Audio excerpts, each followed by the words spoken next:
buddy, Absolutely. I gotta ask your very first rescue. Huh? Yeah.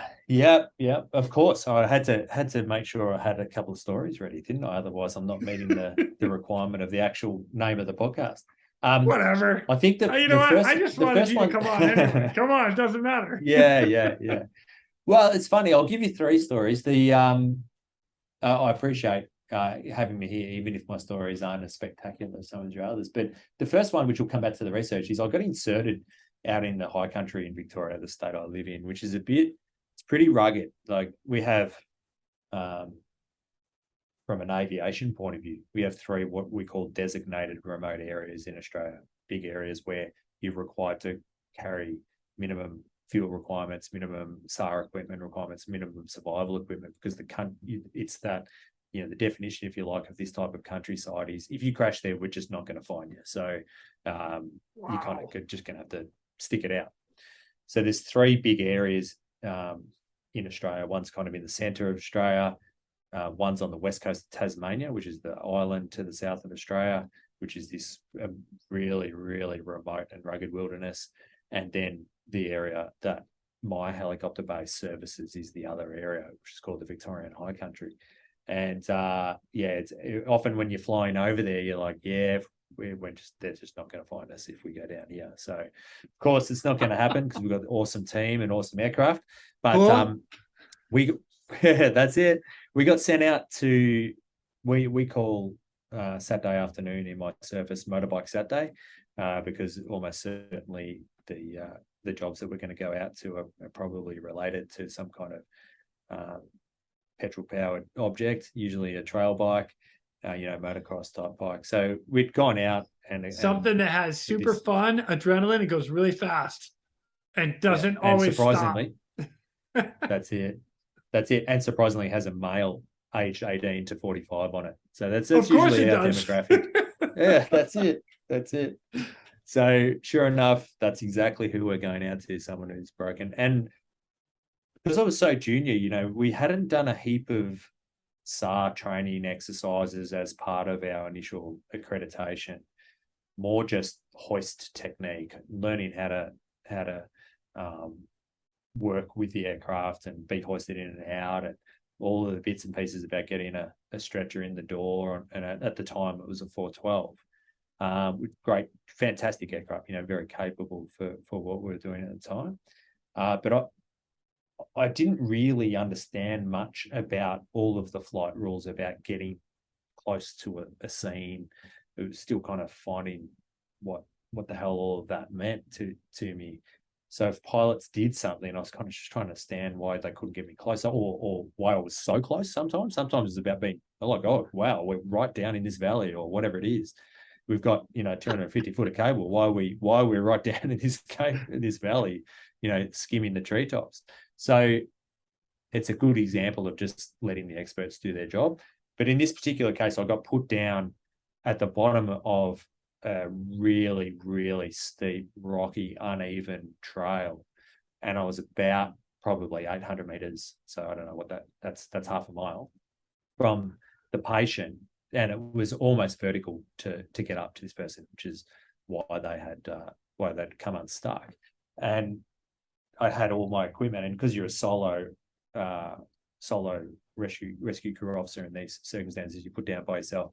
And I've got to carry, the medical kit. I've got to carry the stretcher, the collapsed stretcher, which I think at the time was the Furno kind of collapsible orange plastic stretcher, Yeah. and then walk up the hill with all this 40 kilos of gear to get to this patient. And so Holy shit. um, and to get there, and he's pretty sick, a couple of broken legs, and so you've then got to get up there, and I'm spent from the walk of 800 meters straight up a almost, it's not vertical, of course, but a very, very steep, unsteady incline.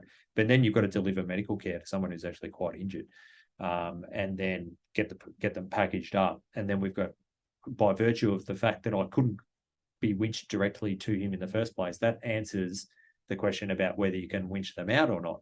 So that wasn't the end. I've then got to, recruit a couple of his motorcycle riding buddies to get him relocated to another location. So the thing I remember about that first rescue was we were in the middle of nowhere in very remote countryside, immense physical effort, which was fine, but then having to make clinical decisions at the end of the job, and then a 200-foot winch with stretcher, accompanied stretcher winch, and then and managing the tagline, through tall timber and trees and getting back up to the aircraft. So I just remember the whole package of that job, even though in isolation, going for a walk with some heavy equipment, that's something I can do, no worries. Managing someone to give them some fentanyl or morphine and put an IV in or whatever for their broken legs and splint their limbs and maybe give them some fluid and monitor their blood pressure, etc. I can do that in isolation.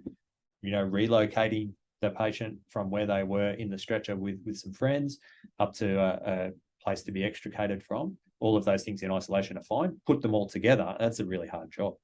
And it was quite, I think, a bit of an awakening as to how complex some of these cases can be.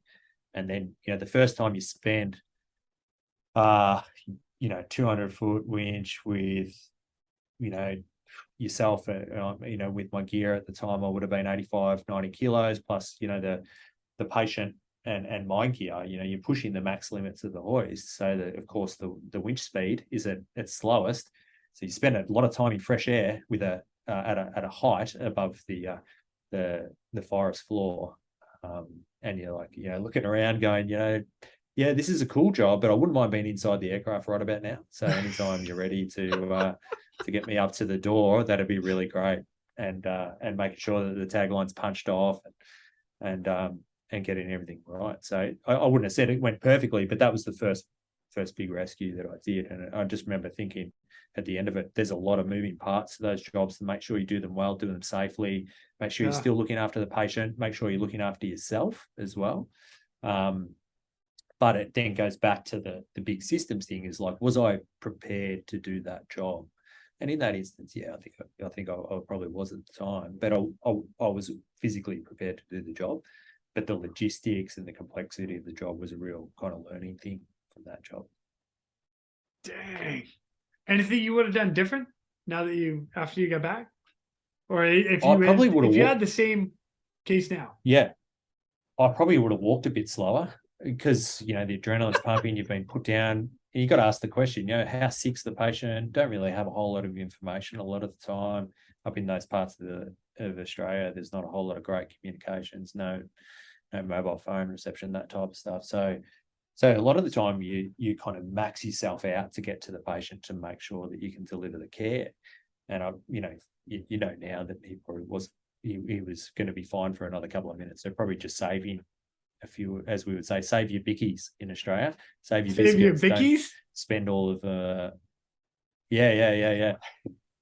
I love it. Don't burn all your matches too quickly. So yeah. So I think I probably should have just chilled out a little bit and taken my time. But we got there in the end. And I think there was some. It was the first time we'd flown together as a crew. That particular crew. It was a new contractor onto our service as well, and it would have been the first kind of big job, or big SAR job for that crew. I was a junior paramedic. We had a fairly junior hoist operator, a very, very experienced pilot, but one that was new to the operation. So, a couple of good learning things, but we really do make sure we do formal debrief with all those cases to make sure we sit down, take away the lessons. But yeah, there was a couple of lessons there, and I think the things differently again. For the most part, we got the job done.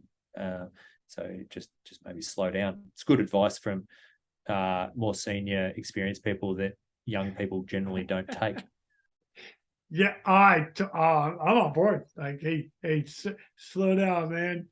And I was the same guy that was going balls to the wall just a couple of years ago. Even now, I'm like, yeah, let's go. And I'm like, oh, wait a minute. Take your minute. That's it. Dude, nice. Good save.